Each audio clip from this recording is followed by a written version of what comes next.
Welcome to Artist Space Books and Talks. Thank you all for coming this evening.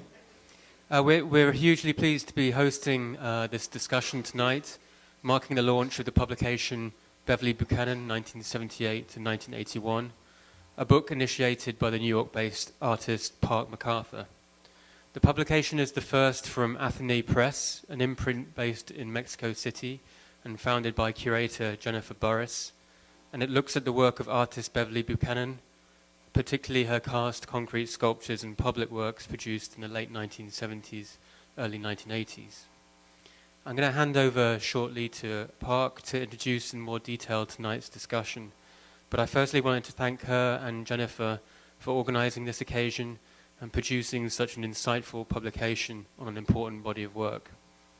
I also want to thank Howardena Pindell, Andy Campbell, and Diedra Harris-Kelley for contributing to tonight's event and taking up the stakes of Buchanan's work. To give a more formal introduction to Andy and Diedra, who are here tonight to participate in the conversation. Andy is a critic in residence with the core program at Glassell School of Art, Museum of Fine Arts in Houston, and an instructor of LGBTQ studies at Rice University. Recent and forthcoming publications focus on women's lands and photography, Wu Sang's full-body quotation as a performance tactic, and Dean Samashima's Connect the Dots paintings. His writing and reviews appear in Art Forum, Aperture, Modern Painters, and other publications. And Diedra Harris-Kelley is an artist and co-director of the Ramar Bearden Foundation. She earned an MFA from University of Michigan in Ann Arbor, and Harris-Kelley is currently teaching a seminar on Ramar Bearden at Columbia University and has previously taught studio art at New York University and Parsons School of Design. From 2009 to 2012, she was a member of the curatorial team at Jazz at Lincoln Center. So again, I thank our participants tonight and hand over to Park to introduce the event further.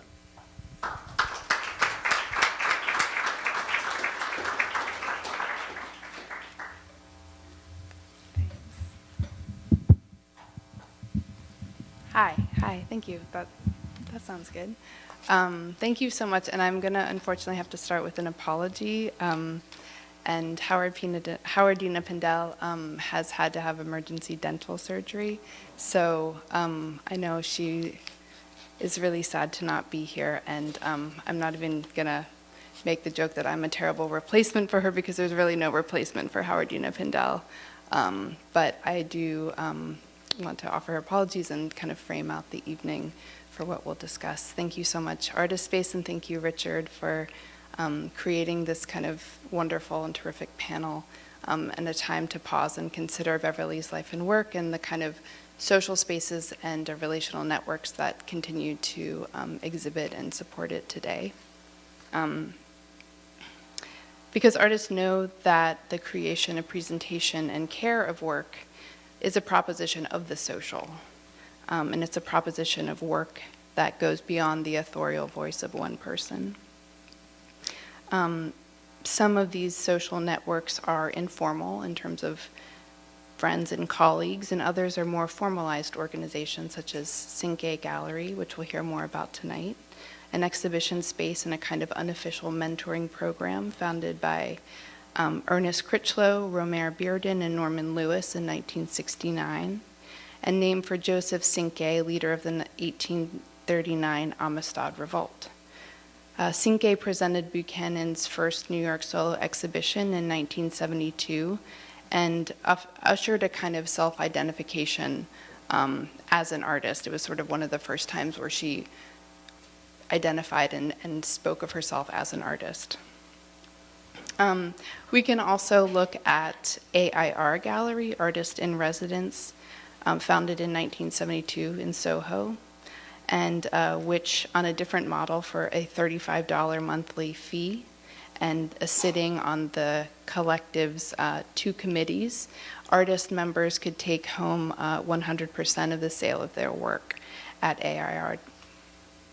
And in Ana Mendieta's only two New York solo exhibitions happened at AIR where she was a member, and Mendieta curated the exhibition Dialectics of Isolation an exhibition of Third World women artists of the United States, which included 3 of Buchanan's cast concrete sculptures, among other artists' work, including Howardena Pindell's Free, White, and 21, which is a video that we're going to screen here tonight.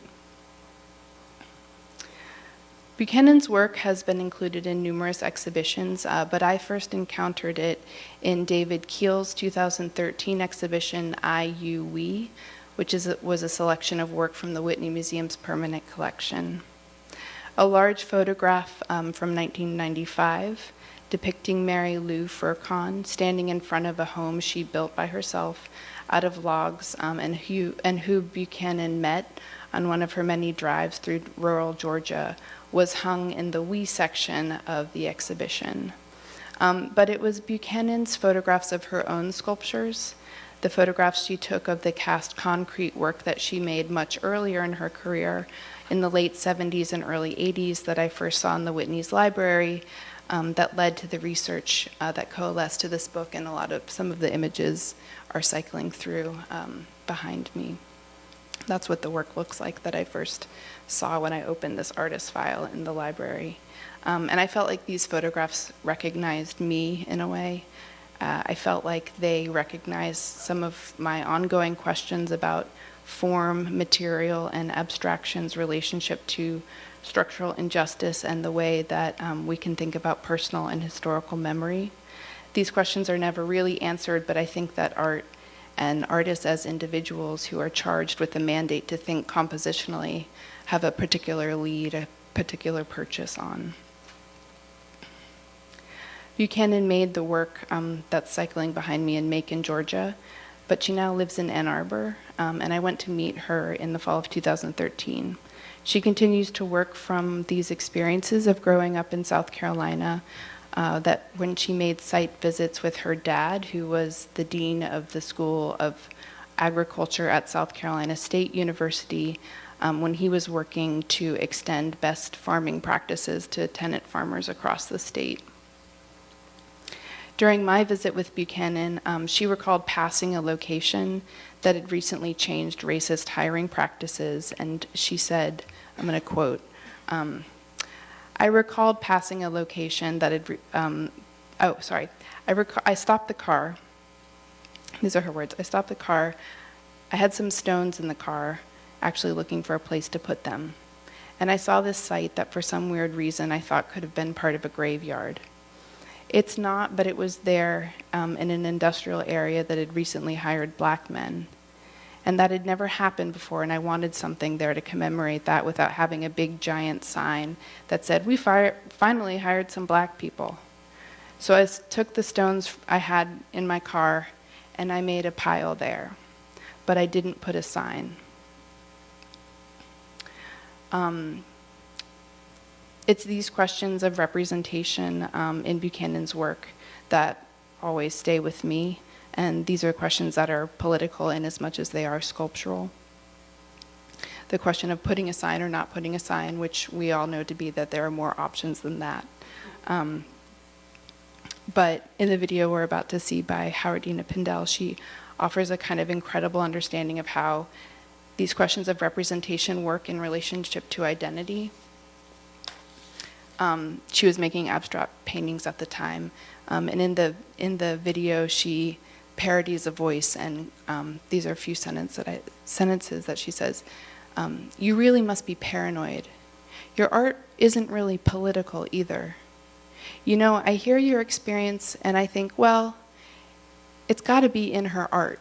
That's the only way we'll validate you, and it's got to be in your art in a way that we consider valid. Pindell traces some of these kind of failures of the American fantasy of inclusion and of visibility and of representation. And again, to return to Mendietta's curatorial statement from the Dialectics of Isolation, I'm just going to sort of read briefly and then pass it on to Diedra. Mendietta writes, there is a certain time in history when people take consciousness of themselves and to ask questions about who they are. After World War II, the label Third World came into being in reference to the people of Africa, Asia, and Latin America. The movement of unaligned nations was founded in 1961 with a meeting which took place in Belgrade. Their aims are to end colonialism, racism, and exploitation. We of the Third World in the United States have the same concerns as the people of the unaligned nations.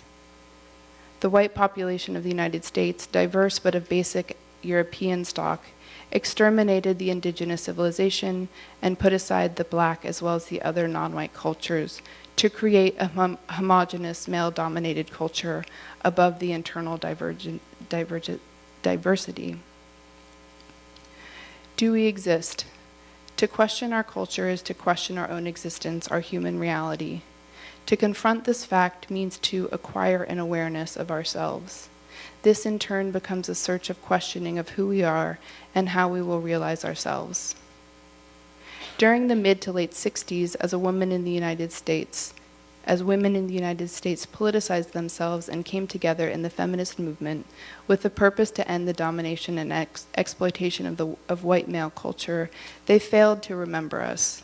American feminism, as it stands, is basically a white middle-class movement. As non-white women, our struggles are twofold. This exhibition points not necessarily to the injustice or incapacity of a society that has not been willing to include us, but more towards a personal will to continue being other.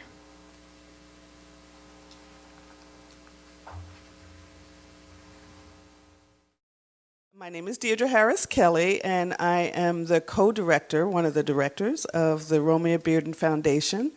For any of you who are not familiar with the foundation, we perpetuate the legacy of Romeo Bearden. And if you're not familiar with Romeo Bearden, well, I think you should just leave.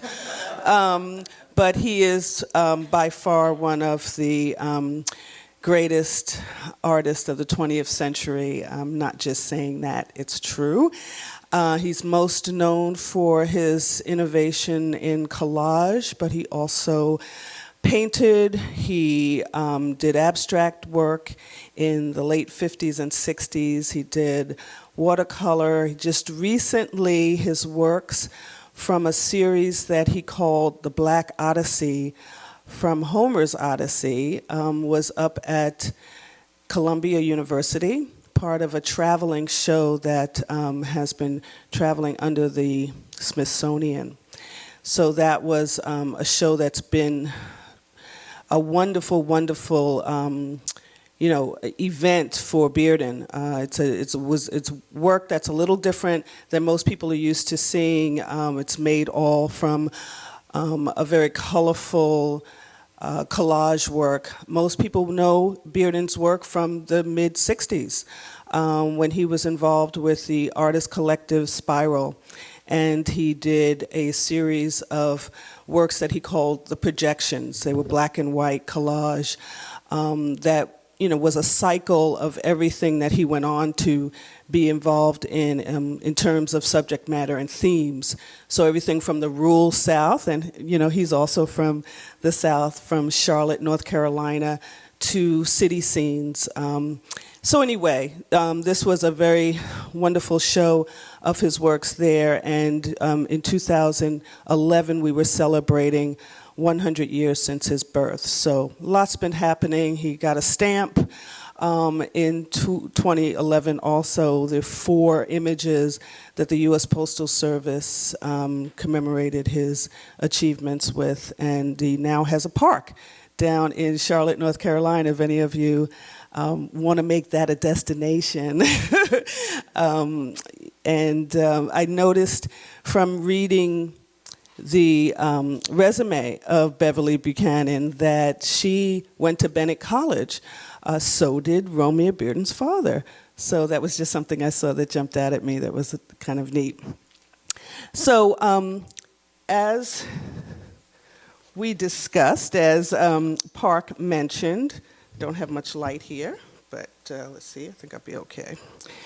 As Park mentioned, Beverly Buchanan had a solo exhibition at the Cinque Gallery. Thank you. And she also was involved in, I believe, 2 other group shows there, one in 1973 and 75. And so you know, it's interesting because Cinquay was not just a gallery, it was a meeting space for artists.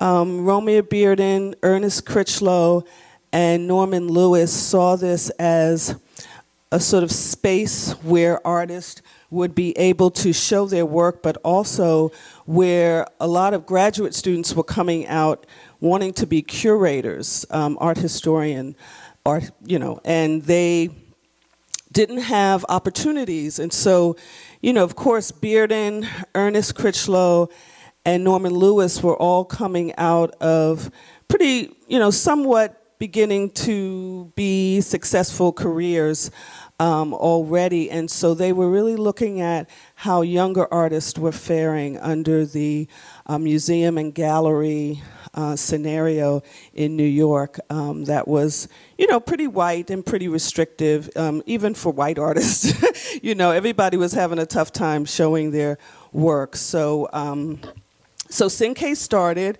and it was started with a small amount of money, which seems like a small amount of money to us, probably around $30,000.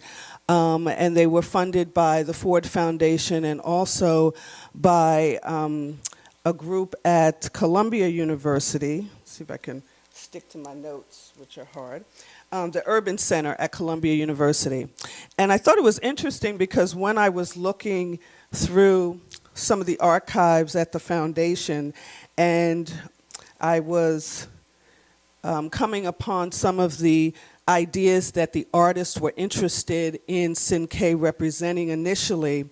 You know, they talk about in the mission statement about what they think it's going to be, but also there's a provision at the end where they talk about Columbia University MFA students being able to also exhibit at the gallery, and that it would be an opportunity for them to show, but then hopefully, this is written in the mission, hopefully exhibiting artists in the gallery, meaning in Cinquay Gallery, would in turn be invited to meet with art students at Columbia for lectures, forums, and informal discussions. So my question was, did that ever happen? Did that really? Because that would have been a wonderful, wonderful exchange, but I'm not sure that that ever happened, but you know, that's something for one of you art historians in the crowd to think about doing that research. So it was started with this fund, these funds, and it started at the Public Theater, the old Public Theater space, 425 Lafayette, and it eventually moved in 1988 to the 560 Broadway location. And this is the location that it was in when it dissolved in 2004. And the last director was a woman, Ruth Jett. And she was kind of a very dynamic woman who had worked at the UN and had been around the arts for quite a while. And she came and she ran the Cinquay Gallery, and at that time in 1988, they were doing 6 to 8 shows a year, and I'm sure they started to slow down towards the end, just, you know, real estate, all the typical problems of a gallery. And it's important to point out that Cinquay was a nonprofit gallery, and 100% of the profits for work also for Cinquay went to all of the artists.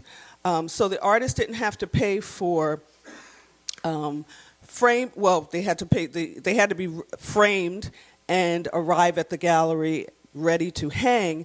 But they were able to have advertising through the gallery and keep all of their profits. So this was something that Bearden and Norman Lewis, especially Norman Lewis, who I just want to say what happened.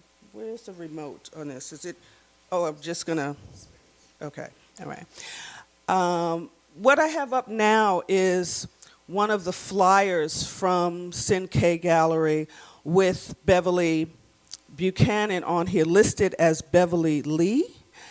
And this is a flyer that Park, I believe you found this in the Bearden Foundation, yeah, archives, yeah, okay.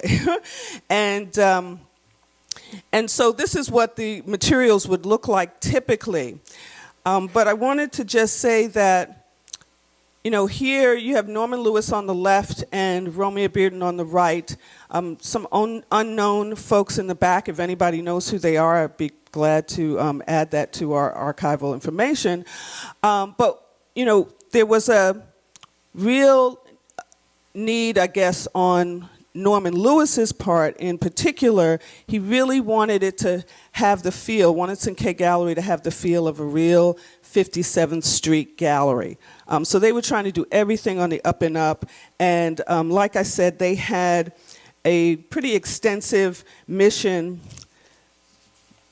statement that read, in accordance with the premise of the Board of Directors that the gallery serve as a bridge facilitating worthy talents joining regular commercial art galleries and other aspects within the mainstream of the art world. No individual artist will be given more than 2 one-man or one-woman show. Also, they had provisions about the artists being under 30. They felt that this was an opportunity that they needed coming out of art schools, and that no artist was turned away or ignored. If they weren't ready, if they saw that they weren't ready for a show, they would put them into a group show. They would form a group show around them. So this was the venture that they took. Now, you might know some of these names: Willie Birch, Nanette Carter, Adja Cowens, Whitfield Lavelle, which, you know, is having a moment now, but in the late 1980s, he was, that sounds so funny to say the late 1980s, wow. I'm really old now. But also some of the artists that you may not recognize, Ron Walton, who's an artist I'm not familiar with, but Vincent Smith I am familiar with, but very much under the radar, as Beverly Buchanan is. But there's one artist who, let me just skip around a little bit. Here, one artist in this picture, pictured in the center, his name is Cordice. And she's pictured here with Norman Lewis on the left and Romeo Bearden on her right, and to the right of him, here is Norman Critchlow. And she says of this picture, she posted on a blog that she has, in December 1976, she was given an exhibition by Romeo Bearden at the Cinquay Gallery when it was on Lafayette Street. Romy, as we were affectionately encouraged to call him, but goodness, I never did, is standing to my left, and next to him is Ernest Critchlow. On my right is Jacob Lawrence. I'm pretty sure that's Norman Lewis, but I could be wrong, but she says it's Jacob Lawrence. The 3 senior artists owned the gallery and were dedicated to showing promising artists. It was a great coup to land this exhibit as a one-person show. The show sold out and was held over a month. This is the only photograph of this occasion that I know of, which is probably the most important night of my whole life so far. I am so thankful for it. So this was the kind of atmosphere that, this is a picture in the Cinquay Gallery. Bearden, of course, had been instrumental in the development of other organizations that were creating spaces for Black artists, spaces that were concerned with being this kind of counterbalance to the Eurocentric and white-dominated New York museum scene. The Studio Museum in Harlem was established in 1967, and, you know, if we go way back, some of the opportunities that Romeo Bearden and Norman Lewis, for instance, fared under was Augusta Savage's School of Arts and Crafts and Harlem Community Arts Center. These are organizations from the 30s and 40s. There's also the 306 group, which in 1935 Charles Alston established under the WPA funding. This served as a supportive network for artists such as Romeo Bearden and Jacob Lawrence. And Spiral, which in 1964 was the organization that I spoke of earlier, was really a kind of loose, well, no, it wasn't so loosely formulated. They actually had 15 members, but their dispute now, if you hear the history, there's a little bit of dispute about who were the first 15 and who was in it. But they were named Spiral from the mathematical symbol of aesthetic and human philosophy. The Archimedean spiral from the starting point moves out, embracing in all directions, yet constantly upward. So let's see, I think I have a picture of, whoops. Okay. Don't you love this now, the high tech where everything never works the way you expect it to? Okay, that's okay. This is Bearden in front of the studio that they had on Christopher Street for Spiral, so looking very dapper in his sweater there. Picture of the Studio Museum, Harlem now. It's a more recent picture. What I say about the Studio Museum, though, was that it was groundbreaking. Of course, it was in Harlem, so that was groundbreaking. But it was groundbreaking also because it had one of the earliest artist in residence programs. That's really what the Studio Museum was founded on, was this idea of a studio, a place where artists could come and where the community could come and see artists working. This is an invite from the Spiral group. Now, Spiral was developed, or they came together in response to the civil rights movement, in particular, the March on Washington. So this group of artists felt like they wanted to respond in some way, not just make protest art, but they really wanted to know what they could do with their work or as artists. And so they developed this organization of 15 artists. And again, there's a debate about who got in and who was left out. And, you know, if Faith Ringel is here, she has a debate about trying to get into Spiral, and they rejected her based on her work. And so, you know, let's be real, it was an organization of men, lots of men. There was one woman, Emma Amos, who was an official member, and other women did come and go and exhibit, but the first 15 members was Bearden, Norman Lewis, Hale Woodruff, Charles Alston, Emma Amos, James Jurgens, Calvin Douglas, Perry Ferguson, Reginald Gammon, Al Hollingsworth, Felraith Hines, William Majors, Richard Mayhew, who is still alive and well, Earl Miller, and Merton Simpson. For all of you who know Merton, he just recently passed, but he has an African arts gallery near 23rd Street. So the group was, Spiral came together and wanted to create a show. This exhibition material is from the first show, really the first and only show that they have material for, that the thinking was that all of the work would be black and white, and so all of the artists came together and they were doing works in black and white. And Bearden ends up with, you know, the projection series, because he brings, you know, this is kind of one of those stories that people like to tell a lot, but he brings scraps of collage materials to one of the meetings for this exhibition, and he's thinking he's going to engage the group in a collaborative project. And, you know, this was the way of the times. I mean, the artists were doing collaborative projects, and he thought it would be a good idea, and no one wanted to work with him on it. They all had their own thing going on, which is great. So he dove into it using these scraps, and then he photographed them in black and white, and these works became the show that he showed at Spiral, but also one of the first show he showed with Cordia Ekstrom, which became his gallery till the end.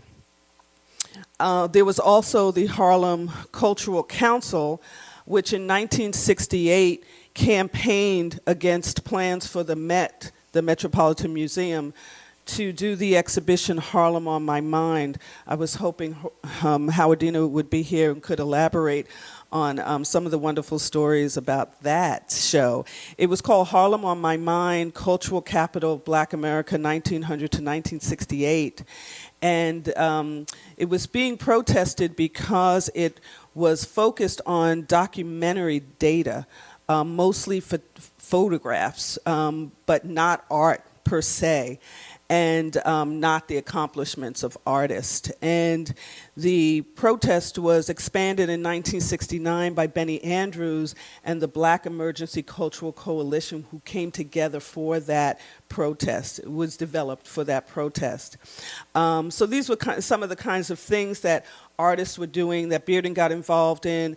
There's a good chance, some say, that the reason why Bearden and Richard Hunt, sculptor, were exhibited at MoMA in 1971, not together in one exhibition, across the hall from each other. So these were two exhibitions by African American artists shown for the first time, and solo exhibitions at MoMA, and it was 1971. And so there's a good chance that because of this kind of pressure and protest, that that's the reason that that happened. So I won't go too much into that. What I did want to say just quickly about the usefulness of these kinds of organizations. In honor of Bearden's role and his legacy building, the Romeo Bearden Foundation initiated the Cinque Artists Program. So Cinque dissolved, the gallery dissolved in 2004, but we took it up as a program, and our aim is to support artists through professional development workshops, panel discussions like this, and exhibitions. In that spirit, we organize an exhibition now that is up. Unfortunately, it goes down in 2 days, but it's down at the Nathan Cummings Foundation, titled Camonge and Infoco, Advancing the Frame, which is important to mention here because it's an exhibition of over 70 photographers who developed within two groups of artist collectives formed in the 60s. So Camonge is a group of African-American photographers, and Infoco started off as a small group of Puerto Rican photographers that now has artists from all over the world. And they would band together for exhibitions and publishing projects.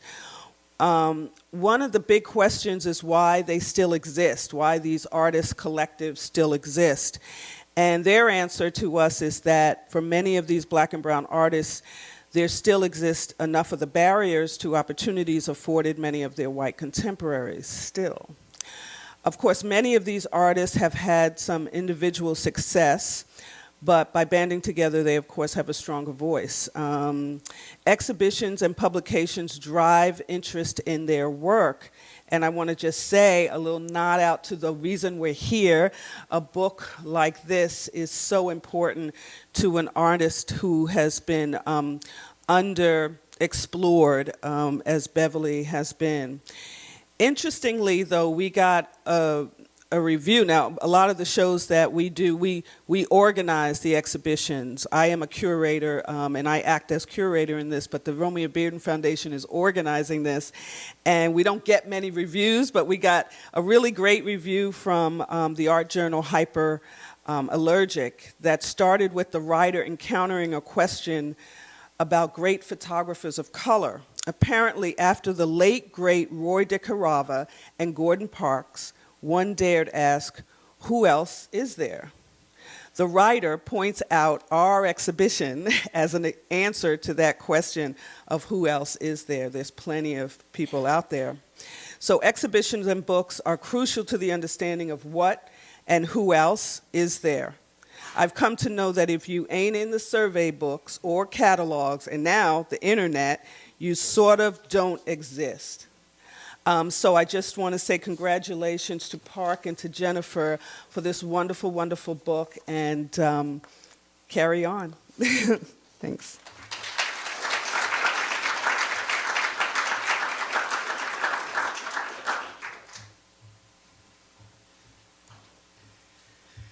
We're turning the projector off so you don't see the magic that is about to happen. Hi, my name is Andy Campbell, and I want to echo the thanks of Diedra, and also thank Diedra for that presentation, but also echo the thanks to Artist Space, as well as Park and Jennifer. This is a really great opportunity for us to come together and really look at the work of, as Diedra mentioned, someone who is greatly underexplored. And I'm gonna, so my interest in Beverly Buchanan really started about a year ago now. Jennifer, Park, and I were all participating in a conference right here in New York City called the Radical Archives. It was organized by NYU, the Asia Pacific American Foundation at NYU, and they were presenting on Beverly Buchanan. I was presenting on something else. I was at their presentation, and they were talking about kind of moving through Beverly Buchanan's archives. And the images of the sculptures that they showed were just so incredibly compelling, and I had seen, you know, nothing like them, and I was so moved by their description of kind of working with the artist and moving through these archives and documenting these archives that I myself kind of became interested. It's kind of what you hope when you present at a conference like that, like people hear you and they work on it too. And I knew that they were putting together this book that was really about these city ruin pieces, these frustula or fragments that she made, these small sculptures. And knowing that they were working on that, I kind of had to ask myself, okay, like I don't want to step on any toes. Like they're doing that, that's great. What comes after these pieces? What happens in the life of Beverly Buchanan after she makes these works? And actually kind of concurrently to her making these works. And the answer took me away from New York City and took me to Macon, Georgia. So it was then kind of my task, I thought, to really think about the work that she did in Macon, Georgia. And in fact, a lot of these works that you are seeing or have seen already, especially the photographs that were cycling up earlier, a lot of them had the little tagline below that said it was signed Beverly Buchanan, Macon, Georgia. A lot of them are photographs that she kind of took in her studio in Macon, Georgia. And I want to start with this slide. I've got about 10 to show you. But I want to start with this slide because it's taken from an article, a regional arts publication. And the caption is really interesting here. The author, and I don't know if this is like a winking hooray or a kind of like sly nod to kind of what they perceive to be as kind of New York artists at this moment, but the author here kind of captioned, the artist, you know, meaning Beverly Buchanan, by choice lives and works in Macon, Georgia, right? So it's kind of this like, you know, like why would anybody want to, but she's doing it and we're proud of that, right? So there's this really kind of interesting moment for Beverly Buchanan, who before this moment she had taken classes with Norman Lewis at the Art Student League, and before that she had a pretty robust career as a health educator in East Orange, New Jersey, and in the Bronx. And if you're interested in that, in those biographical details, I really would encourage you to, I mean, we're here for the book launch, but I would encourage you to really purchase the book. Park and Jennifer's essay does this really fantastic job of taking account of all of these kind of movements in her career. So I live in Texas. I work out of Texas, and Georgia is kind of, you know, a hop, skip, and a jump away. And so I thought the best way to kind of engage with this work was to actually go to Macon, Georgia myself, which I've never been there. But I knew that she had worked on some public projects in Macon and around Macon. And so I just started to look into those projects, not kind of knowing what I would produce. The end result for me is an article that will be coming out this summer that's really putting Beverly Buchanan's public practice into relationship with current conversations, specifically within kind of Black studies about Afro-pessimism and Afrofuturism. And I'm not really going to remark on that for you today.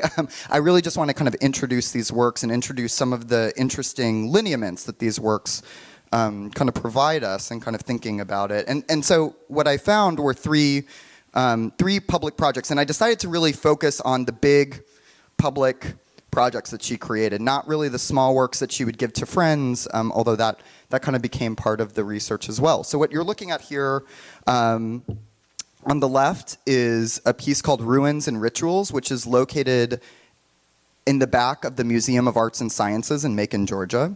And I'll talk about each one of these kind of more in depth. The work on the upper right is Marsh Ruins, and that's located actually about 3 hours away from Macon in a place called Brunswick, Georgia, and I'll chat about that as well. But the Park and Jennifer's book really has a great accounting of the construction of this specific work of Marsh Ruins in particular. And then the last piece, which is the last in, chronologically, is a piece called Unity Stones, which was created and placed outside of a community center. And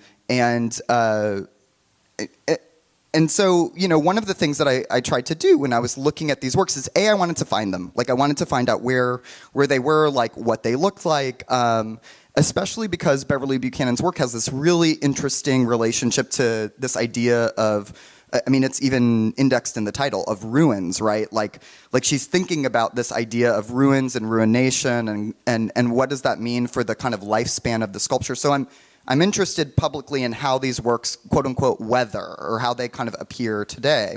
But I was also interested in, what was this person's life like in Macon, Georgia? Where did she live? Where was her studio? Who did she talk to? Who was her social circle? And Beverly eventually moved out of Macon, Georgia. She lived there for about 8 years. She moved to Athens, and then much later moved to Ann Arbor. But a lot of the people that she knew never moved out of Macon, Georgia. They were born and raised in Macon, Georgia, so they were still around, and they still remembered her very clearly. And so there was a really great big community that remembered her and even shared certain images with me as well. This is actually a shot of Beverly Buchanan in her Macon studio, which I got to see. I begged, borrowed, and stealed my way into seeing these actual locations from the inside. I asked the owners, and it's very different now. But the way that it's pictured here is it's a very open space, a lot of light, lots of hanging plants. Everybody talks about the hanging plants that were in her space, and so people have really great recall about her space, her practice. And so it became this kind of, almost this kind of, I didn't take officially oral histories, but it kind of became a process of really talking to people. And what was interesting about Beverly in Macon, Georgia is that a few things that kind of came out that I was not expecting, because I really was just putting my feelers out there, and one person would tell me to call 3 people, and those 3 people would tell me to call 3 more people, and it just kind of grew as a research project. And one of the things that I found is that Beverly's kind of closest circle in Macon consisted of this group of white gay men who were all interior designers, framers, and there's a practical reason for that, and also an affinitive reason for that. The practical reason is that they actually bought and placed her work in the homes of people in and around southern Georgia. So it was one of the most smartest kind of business moves she could make is kind of making friends with all of the interior designers and all of the framers. And I think, one of the things that emerges about Beverly Buchanan when you talk to people about her and her artistic practice is she was really someone who had a really great hustle. I mean, she really did everything she could do to sell, trade, barter, bargain her work, and that's not exclusive to her as an artist, but it just so happens to be something that a lot of people really remember about her. So I mentioned that she has this group of white gay men, and a lot of the work that not even Park, Jennifer, and I have seen are these works that exist in their collections that are these fabulous, campy sculptures and drawings. What you're seeing here is a birthday tower. It's a kind of predecessor to the work that she's most well known for, which are her shacks, and it's this the sequined, collage, rectangle of queer loveliness, and I was not able to get my hands on it, but there's even this kind of book that she made of illustrations and drawings of ham sandwiches that she made for a friend of hers, which is really, okay, it's funny just to begin with, but it's also funny in the story. She was being told by some of these gay men that they had caught one of their one of their kind of coterie, like cruising downtown Macon, and he had a really overactive mother who would make him ham sandwiches when he would cruise. And so when they jumped out of hiding to kind of catch him, he started throwing ham sandwiches at them, and they just apparently, based on this story, they just kind of laughed and laughed about it. And for this guy's birthday, Beverly gave him a book full of drawings of ham sandwiches. So she has, what you see from that is, like, she has like a wicked wit. Like, she just has this wicked sense of humor, but also that she has this very close-knit community. And part of the other reason why I bring this up is that one of the things that gets kind of mentioned in person and in passing about Beverly, but has never been reflected in the critical literature, because I think it's really tricky, is Beverly Buchanan's queerness. She has had for many, and by the way, note that I'm not saying Beverly Buchanan is a lesbian. It's tricky, and there are a lot of ways in which our categories for thinking about sexuality and identity are not nuanced enough in kind of thinking about specifically things like romantic friendships. But Beverly Buchanan had, and everybody, again, in Macon, everybody remarked on this. It was like the second thing they told me about Beverly Buchanan. Had, a string of long-term relationships with other women who were well-known in the community. Either they were poets or kind of arts workers. And that continued on after she moved to Macon. In fact, it was the reason why she moved away from Macon and moved towards Athens, Georgia, because her partner at that time got a job in Athens, Georgia. So that's part of her kind of, it's an interesting fact about her, but not an essentialized notion about her sculpture. But again, unspoken, strangely, but something which kind of came up again and again in Macon. And I give you all of that information because I think what you get from looking at Beverly Buchanan's sculpture is something, is specifically someone who's very savvy in the way that they're working out how to exist in this particular southern landscape. So this is a piece called Ruins and Rituals. She proposed this piece for the Museum of Arts and Sciences in Macon, which is Macon's only art museum. It is also a science museum as well. So it serves like double, triple duty. It's also a nature trail, and like it's a lot of things. And it's a really fantastic institution in many ways. And she had met the director for this institution and had sent him a letter proposing a public sculpture, a permanent work, and she, even proposed how much she would be paid and all of that good stuff. And she was so well liked and well loved within the community that, Doug Noble, the guy who was running the museum, even sent a letter to her gallerist and said, hey, look, she wants to do this public thing. I hope that's okay with you. We're going to say yes to it. And there was some kind of back and forth about that. Now, in her proposal for this sculpture, she really talked about the way that these forms, and I'll talk about these forms in just a second, but the way that these forms interacted with the landscape. So she was very kind of, in a way, kind of formal about site placement and kind of, and site specificity. Now, what you're looking at here are 4 concrete footers that she lifted. They weren't being used. Nobody claimed them. From an abandoned car dealership. So, the footers that go at the bottom of a sign, a big sign that you can see from the highway. So she literally kind of grabbed a friend with the truck and kind of loaded these kind of big forms up. She had a small Beetle that she drove everywhere. But she loaded up these forms and then created these smaller cast sculptures in the way that is kind of shown in the book, which are these kind of small cast concrete pieces used with kind of brick and plywood molds, basically. And she actually did, even though it looks like it, these footers, she actually did quite a bit of work on these footers. She cut in these kind of, they almost look like sarcophagi. In fact, Lucy Lippard calls these almost sarcophagus-looking forms in her book Overlay.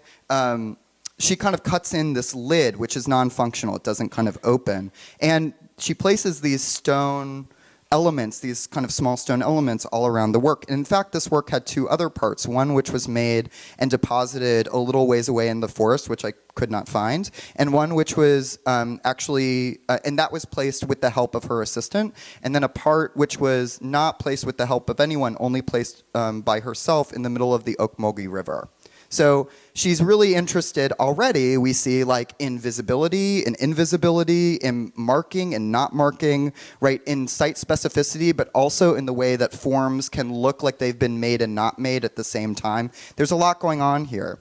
And in fact, you know, she also stained and tinted these footers as well. They were stained and tinted these kind of violets and ochre colors, none of which really exist. There are these wonderful lichens on them now that kind of look violet and ochre, but they're not the original stain here. So I'm showing you what it looked like then and what it looked like now. And absolutely, it has this kind of really wonderful interplay with its site.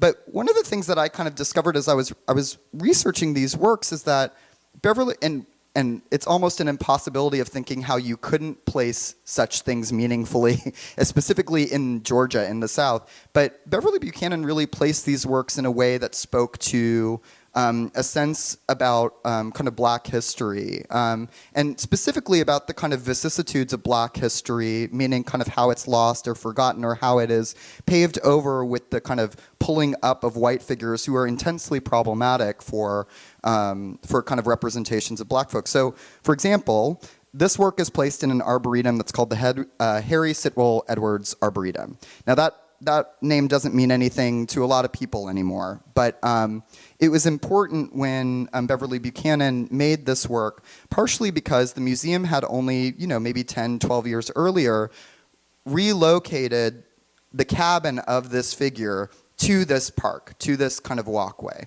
Now, Harry Sitwell Adams was a writer, and he's most well known for a book that he wrote in 1919, excuse me, not 90, called Aeneas Africus, which is this kind of fantasy about African American self-enslaving.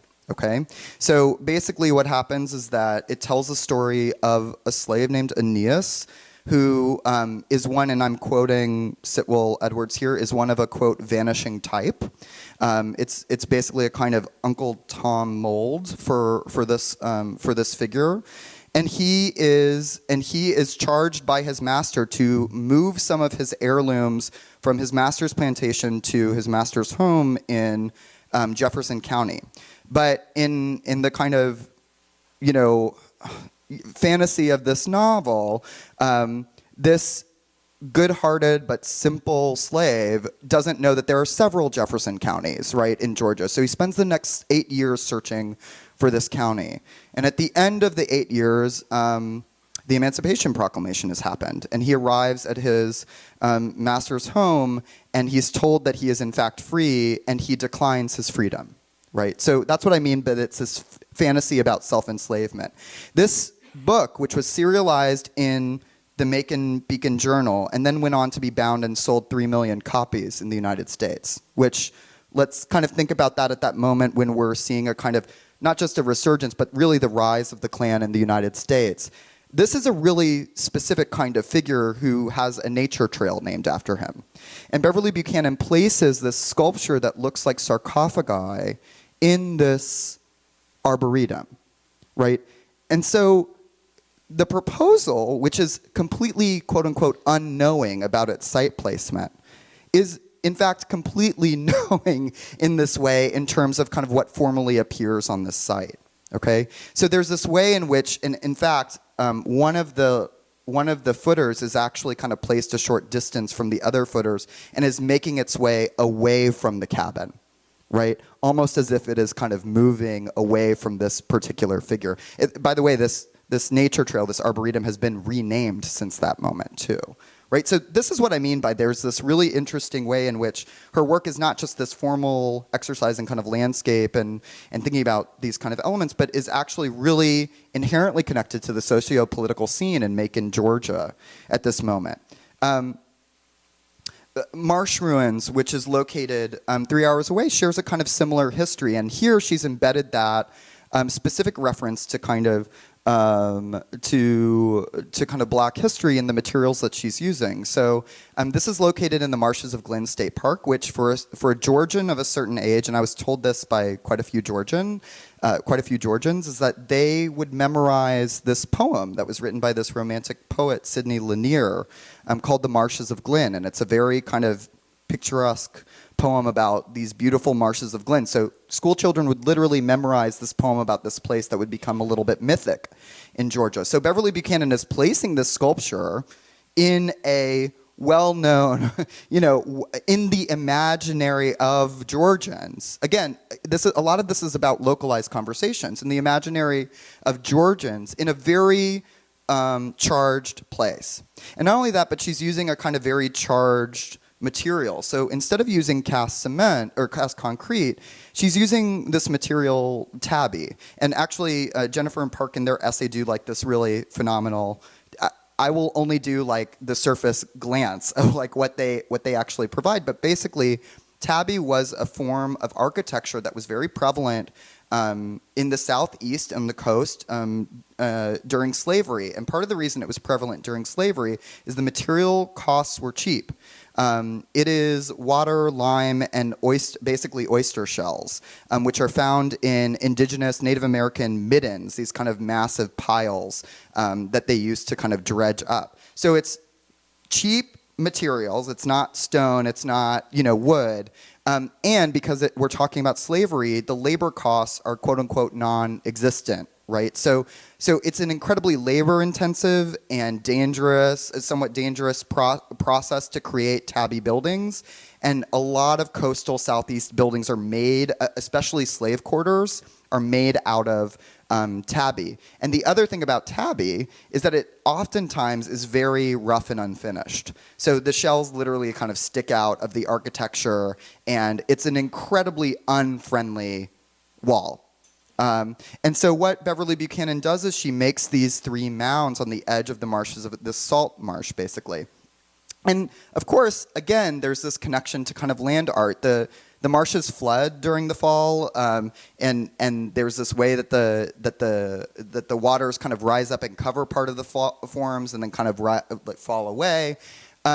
But I also think that she's highly aware of kind of tabby as a material, and part of the reason why I say that is that part of her practice, as was mentioned earlier, is that she would actually load up her car, and she worked with a young high school student in Macon as her studio assistant.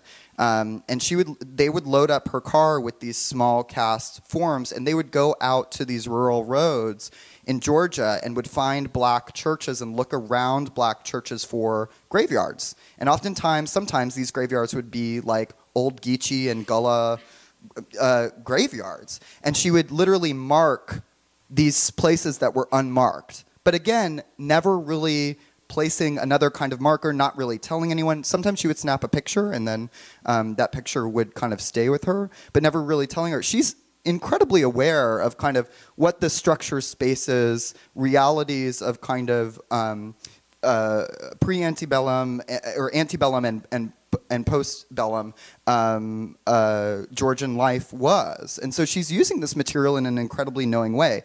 Additionally, she stains these forms brown. And I think that can't be overlooked as well, because she's also thinking about, in her practice at this particular moment, she's thinking about how to create an intrinsically colored figure. Now here she's actually coloring the figure extrinsically. So she's applying a kind of acrylic wash on top of these forms, which kind of gives it a speckled look because the wash doesn't take to the shells, actually. So there's this kind of way that it's kind of speckled. None of that exists anymore. I mean, none of that wash exists. In fact, you can see here, this is really the state of the sculpture now at the bottom. I know some of you can't see because the projection goes down, but I'll show you later if you want to see. But I was told kind of by locals and also by other people that this sculpture did not exist anymore, that this work actually was non-existent, and Google Street View told me otherwise. So I made the 3-hour trek out to see it, and I found this sculpture that was really covered in marsh mud, and whose tabby structure is actually kind of cracked away and kind of been removed from its cement base. Now, this is a sculpture that actually required a lot of money, a lot of kind of negotiation, permits, environmental permits, land permits, and she actually used a Guggenheim Fellowship and the primary money from a Guggenheim Fellowship to actually complete this work. So this is a work that actually in a major way means something very specific to this artist. And in fact, I'll show you a slide at the end, but she still keeps an image of this work kind of above her bed in Ann Arbor. It's like the one image she keeps, up around her kind of living quarters of her work. So there's this way that she is, really connected to this work materially, based on the kind of outside recognition of the fellowship that she gets, and all of that good stuff. Here's an example of some of the kind of quote unquote or the ruins of tabby construction buildings, specifically slave quarters that you find in southeast Georgia and Florida along the coastlines. Now, once slavery is abolished, tabby stops being used as a substance because it's really labor intensive, and suddenly free labor is not quote unquote easy to come by, right? So tabby kind of disappears as a building material because it is so tied to the economics of slavery in this way. And then what you're looking at here is the last work that she made in Macon, and this is a piece called Unity Stones, and it looks. The photograph on the bottom left is how it appears today, and it looks blue. It's been kind of washed out by the sun, but you can see in these photographs up at the top, you can see elements of it, and they're black, and this is important, they're black intrinsically, which means that it's not a wash that's applied to the outside of the sculpture. It's actually something that the figures are, right? It's not a coating, it's not a surface, it's not a skin. It is their identity as objects. And I think again, she's creating these kind of black, brown, blue objects, and there's a certain kind of color palette that she's using that is really suggestive of a socio-political purpose and a kind of cultural and racialized purpose in kind of making these forms. This work was placed outside of the Booker T. Washington Community Center in Macon, Georgia, which was about 3 blocks away from her studio. Her studio was on the edge of College Street, which was really the dividing line in Macon between the quote-unquote white part of town and the black part of town. And this is 3 blocks over that line. Her studio was kind of like on that street, on that line. And it was a social services building that largely served Macon's black community. And she created a piece that she wanted to be an homage to Booker T. Washington, who, if you have like a kind of basic understanding of black history, is kind of problematic for his own reasons as well, for kind of a politics of gradualism, whereas kind of W.E.B. Du Bois was very much not about kind of lifting up only the talented, was really about a kind of bigger social change. But what she does is she creates these platforms for discussion and platforms for sitting. This is well before social practice is a kind of buzzword and a thing that we say, over and over about art. And there's a story that she tells in a panel that she takes part in where she's driving past this work and she sees 2 men arguing on the sculpture. They're sitting on the sculpture, which again is not beyond the purview of the sculpture. People can interact with it and sit on it. But she's seeing these 2 men argue and they're gesticulating really hard and they seem to be really invested in it. And she makes a comment, and I thought to myself, and again, I'm quoting her, we're going to see blood on them next, right? And so she's not just happy enough to think the best of black people, but she also kind of thinks the worst. She builds this kind of complicated notion of what it is to kind of be black in Macon, Georgia, and how her sculpture intersects with those those very specific and structurally positioned identities. And this is a work which, when I went into this, it's now a STEM academy. It's an academy for young people in Macon, Georgia. When I went inside and asked the students and the administrators about this work, most everyone didn't believe that it was in fact in front of their building, right? So there's this way, actually, that her work still kind of slides under this kind of radar of the visible, even for the communities who I think she's eulogizing or targeting. And this kind of leads me to my last point, and I'll wrap up. But this leads me to my last point, which is that there's so much that really has gone unexplored with Beverly Buchanan, and part of the reason for that is that she makes objects that are intentionally, at least in this phase of her career, intentionally broken from the start. And so one of the things that I want to think about more with her work is, what happens when we take the ruin and turn it into a verb, when we talk about ruination? Because ruination implies, things just don't become ruined because we want them to. They become ruined because we have a lack of care and a lack of attention to them, right? People who intentionally create ruins are involved in this kind of postmodern kind of idea about like ruins and like the artistic and kind of visual aesthetic of ruins. But ruination, true ruination, occurs because no one gives a shit. And one of the things that's really sad but also very interesting about Beverly Buchanan's work at this point, and we're starting to see a shift with more publications about her and all that stuff, is that these pieces are currently in this kind of verb state of ruination. And that is not beyond the purview of her sculpture is a really interesting conceptual system to kind of think about. And the work that she's most well known for, these kind of shacks that look kind of outsider artish-y, they can be rethought too, with this politics in mind. Her abstract canvases can be rethought. Her photographs that she would take of the works that she created and then show as documentation, or just keep it personally for archives, needs to be rethought. There's so much room, I think, for more and further scholarship and for conflicting scholarship on Beverly Buchanan to kind of arise. And I think that's really the gift of this publication, is that it really is this invective, and for me it was, this invective to kind of think concertedly more about it.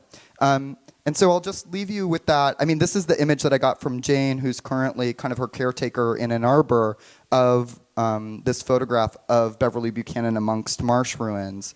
And I want to leave us here to think about kind of how do we conceive of the legacy of an artist who is interested in disappearance, in invisibility, in vicissitudes, in ruination, right? Because those are really tricky things, and they fall outside of the purview of already accepted narratives of kind of a cultural nationalism that's tied to black identities at these moments. And I think complicates them in this really fabulous and not antagonistic way, but complementary way.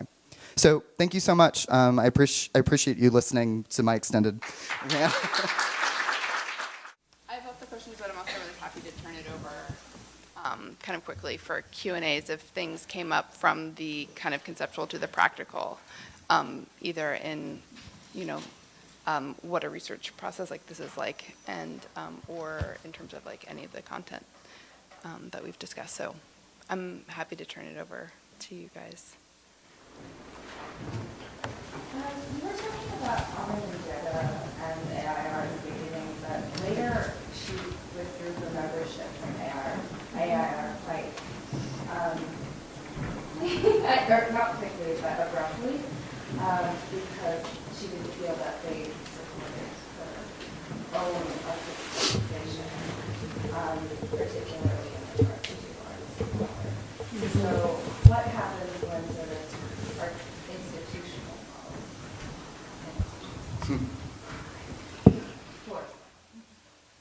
models When institutional models fail, well, I guess that happens all the time, right? That's like a kind of continual. So I think there are lots of things that happen either.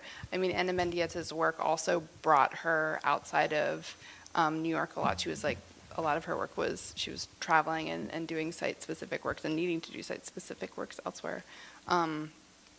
So I think I think the institution then gets to either kind of consider that and take those courses of rejection or of leaving a place to heart, and like how do you kind of constitute yourself in relationship to that leaving, or Ana Mendieta created, or like you can also start things elsewhere. So I think that form of critique of removing oneself generates a lot of other responses that even have yet to be historicized. So I wouldn't say it's just like a one, I feel like that probably happens a lot. Is that, I think...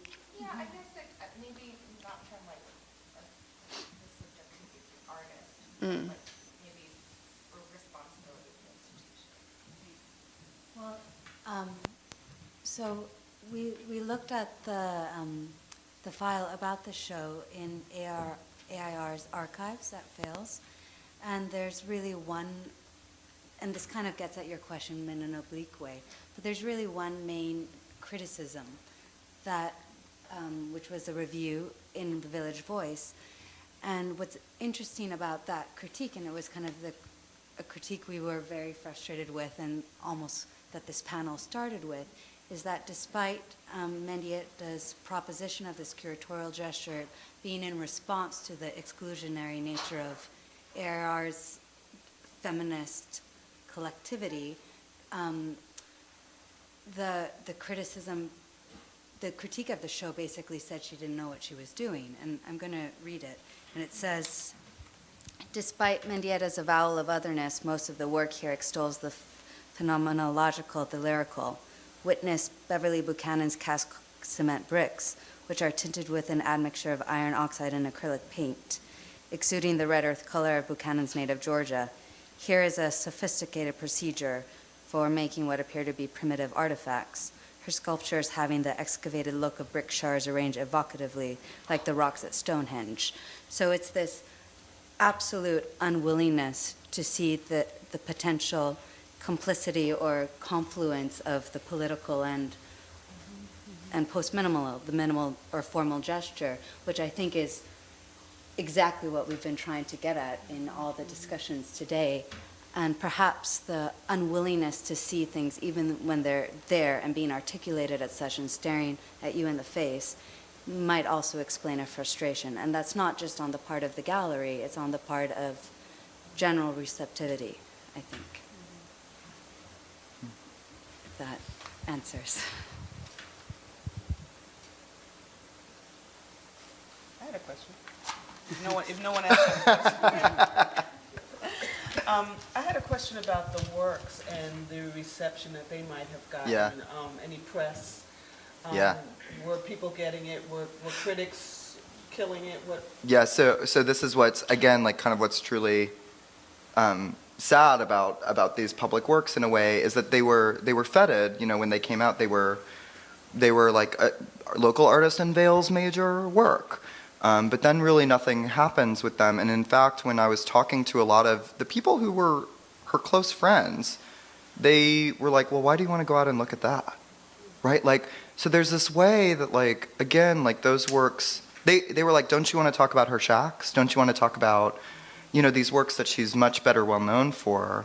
And I have this sneaking suspicion that she also, and it's nothing more than a hunch or a suspicion, which is that, I think she really made those shack works and those shack drawings as a way of kind of connecting with other people that she met. I think that's totally true.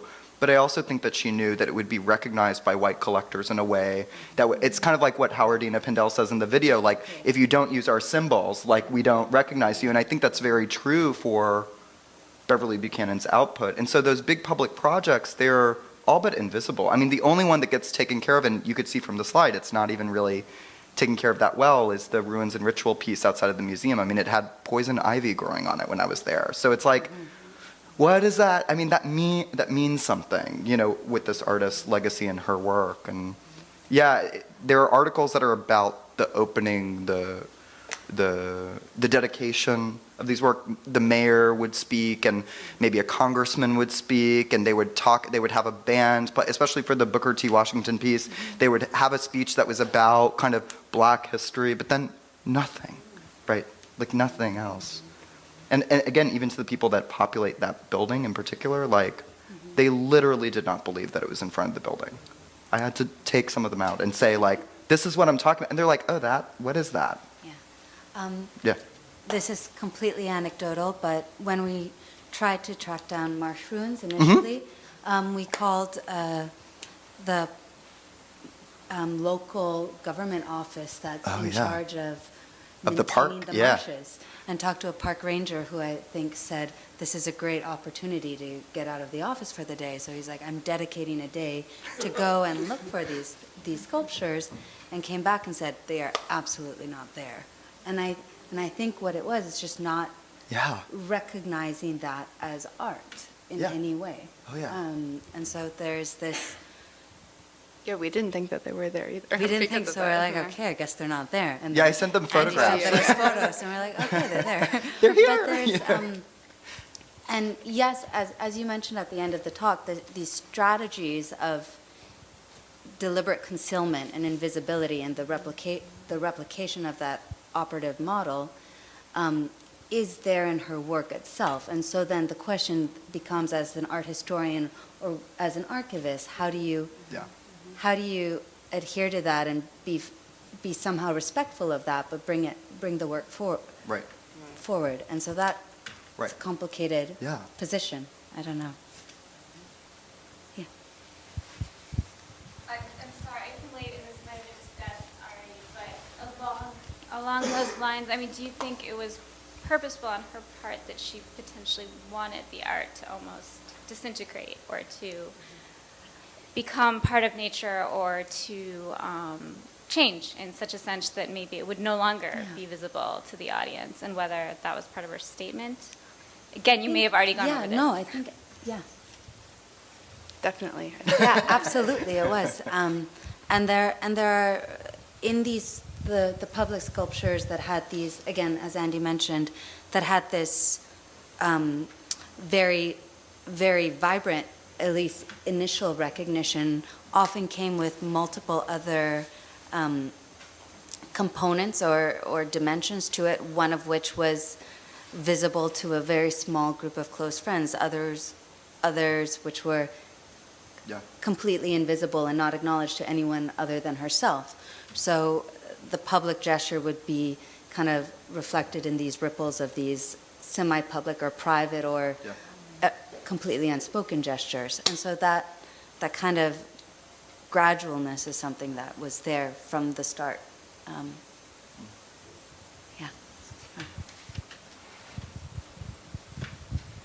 Can you share with us a little bit Beverly Buchanan's participation in the production of the book and her participation in interviews and stuff like that? Sure.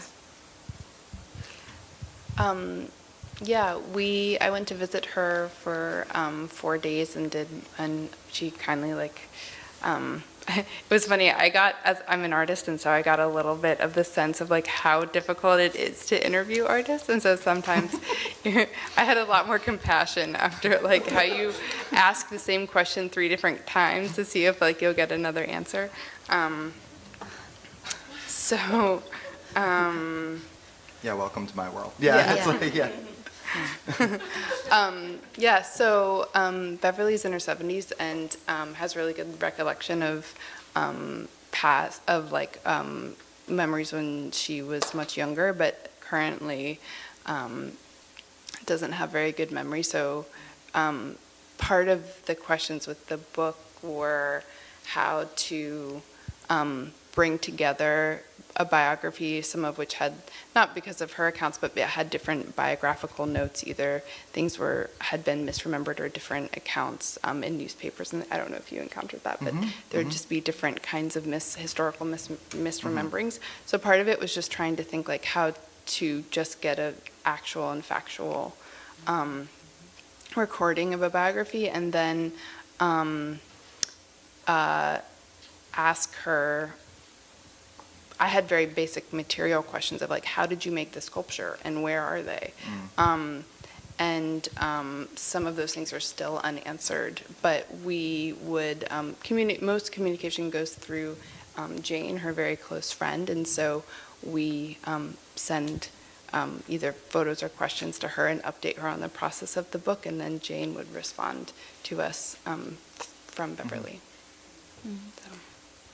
And the second major part of the book, which is this chronicle of the making of Marsh Ruins, is a private document. She made it not completely private, but she didn't make it as an artwork, but really for the Guggenheim Fellowship Committee to show that the funds were actually used in the way she said that she was going to use them. But then it becomes this very subversive, anecdotal, kind of hilarious document that had never been made public. So, and I know and we felt that was a good way of showing the thought process without over theorizing a work. Yeah, so that was the idea. I have another question. Yeah. Can you talk a little bit about the design? The design is beautiful. Well, I think the designer's here. Jake? Is Jake here? Yay, Jake. Hi, Jake. So this is Jake Hobart, who designed the book, so I don't know. I turn it over to the expert. I mean, yeah. I guess one of the main things about the book is it's like this, which has that the type is one of the main like design points because it has that stone feeling to it. Because I just like the stone photographs. I think they're great, and so just having something that references that I thought was nice. And the index on the cover. That's Jen's idea. It's nice. Yeah, but I mean, very literally, partial visibility. Yeah. Both in the self-portrait of herself, where half of her face is hidden, and then, again, this overlay of a sleeve that looks archival. Another thing that was really important for us was the list of names on the back of the two of you there. But really, because this act of composing or compiling a biography with these gaps of information or conflicting testimonies meant that so much of the process was talking to people and just hearing from people. And we felt it was really important to make immediately present that collective identity, or collectivity of research. Yeah, so.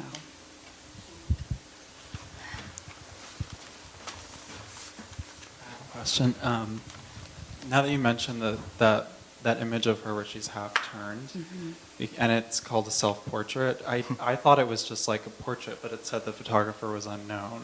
All right. And so I guess I'm wondering if she has a lot of photographic work, or if this was part of a series that she did, or if you could speak more about that.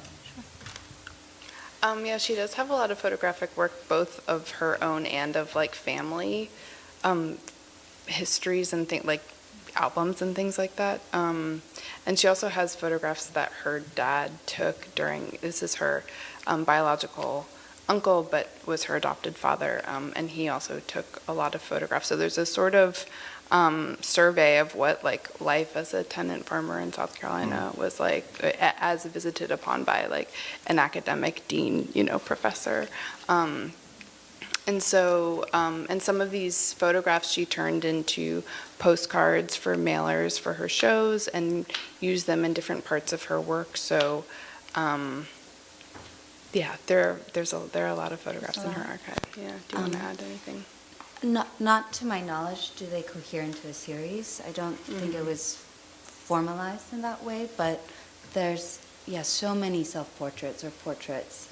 She like drew on top of them too, some of these ones. Yeah, and she would draw on top of them and rework them, and there'd be paint splatters on a lot of them. And a couple of her taking a portrait of herself within a mirror with the camera next to her, so explicitly identifying them that way. They're not, we said photographer unknown because this isn't labeled anywhere that she took it, but we think she did, because it looks like the other ones, but who knows? I just wanted to ask one thing, Andy. You mentioned, you used the word lineament at one point, which I thought was very interesting, in relation to this kind of more dispersed idea of how the ruins kind of is a cartographic kind of aspect to them, delineating a very specific landscape. So I wonder if you could flesh that out a little bit more. Why that choice of word? Well, I think for me, I tried to also communicate that for me it was an evolving story. Like I feel like my own story is bound up in kind of the researching of this, and so I think historical lineage was of importance to Beverly Buchanan. I think that's kind of what you're also making reference to, is that she cares a great deal about kind of lineage and lines and I think that that's true for the work itself as well. I mean, I think it's placed in a specific site, but then you can also, if we could plot imaginarily like a line of the different pieces, you can actually trace it back to a water source, or you can trace it to an unmarked graveyard. And I think she is creating something like a cartography of place. I mean, specifically in Georgia. I mean, I think that's on her part. I think it's deliberate. I don't think she ever had like a master, like list or something, or like a map of what that was. But but she's trying to kind of, I think, and it's hard because, like, you know, as you mentioned, like, all communication kind of, I've actually never kind of talked to or met Beverly Buchanan in person, partially because, you know, all communication kind of goes through Jane, and it seems like there are days in which she is more lucid than other days, but to the best of that I can tell, like, she really, yeah, that's an intentional kind of thing, yeah. Buchanan and I guess by extension Cinquay Gallery, was there any communication or connections with just above Midtown Gallery that happened a little bit after? Mm-hmm. And by extension, like those artists, like David Hammonds and Sengen Ngudi and that group? Yeah, I'm familiar with them, but I don't recall any connection there. That would be a good question. I'd have to look in the archives. I didn't see anything. We, in fact, have very little, the Romy Bearden Foundation have very little on Cinquay. Most of those papers were in the hands of the last director, Ruth Jett. And, you know, this is the work of a foundation. We tried to get them from her, but she was quite disorganized before she passed away, and promised them to the Archive of American Art. And I tried to get to them, but they say they're not there yet. So they're promised to them, but they're not there yet. She died in 2014. So, you know, that remains to be seen about that. But, yeah, I'm trying to think about some of the other artists that went through Cinquay. And, you know, David Hammond, Ngudi, yeah, they're not, they weren't part of Cinquay, but I'd have to look through they had a lot of artists come through there, and like I said, they were doing several shows that were group shows, several a year. So there was a lot of work and a lot of artists that came through. But that's a good point about they were doing great work. Yeah. And Ngudi was also part of the Ana Mendieta show, right? She was curated alongside Beverly Buchanan, so so they were placed historically alongside one another in exhibition too. And they knew each other. We talked to Thinga about this tonight, and she's in Colorado, so she couldn't come. But yeah, she said she remembers her, and yeah, they were all friends. I have one more question. Oh, I have so many questions. I'm fascinated by this idea that Beverly, you know, that she was controlling some of the commercial aspects of her work, and this idea that, you know, when I first encountered her work, I think I talked to you about this, that, you know, they were displayed on the floor of a gallery, like little objects, and they were the very colorful shacks. And I'm just, you know, you said that they sometimes portrayed her like an outsider artist. Yeah, I guess that's mostly coming from the kind of rhetoric that I would get from people who were big fans of her work. In Georgia, there was always a kind of, you know, patronizing is too strong a word, but there was always a kind of way in which they believed that the work was symbolic somehow of essentialized notions about kind of black identity, and I think I kind of instinctively move against that, just like just kind of my knee-jerk reaction is against that, and so I think both are actually true. Like I think they can be at once a kind of very smart, like again, like I'm not finding the right words, but like gaming is maybe too strong of a word, but gaming like her collector base in a way, while also accomplishing something very specific as an artist. I don't think that those two things have to be one or the other mutually exclusive. Right. Well, the works they were placing in people's homes as part of interior design, were they the shacks? They were the shacks. Yeah, I mean, and it's a largely white collector base. So like, and a lot of these collectors did not collect the smaller cast concrete pieces because they were like, what is this? Now there were some collectors. There's a photography collector in Atlanta, Lucinda Bunnan, who's white, who really loved the cast concrete pieces. She has like 8 of them. Like she has like a lot of them, and I think she really kind of got what Beverly was doing with those. But I think a lot of the folks that she remained friends with in Macon didn't get that aspect of her work, or they didn't seem to give a great deal about, but they loved the shacks, right? So there's this way that I don't know, it might bespeak more about them than it does about Beverly, or equally about them as it does Beverly Buchanan. But I was interested in what you said about the way that they were displayed, because I've only ever seen them on plinths. And so I was really interested in like the fact that she was placing them directly on the ground in ways that, like, you know, she was a New Yorker, she was encountering art, you know, in the way that people were talking about art being placed kind of off a pedestal on the ground, and she was placing these very representational things on the ground rather than these abstract things on the ground. Right, so right, and this was in the 90s, like early 90s. Yeah.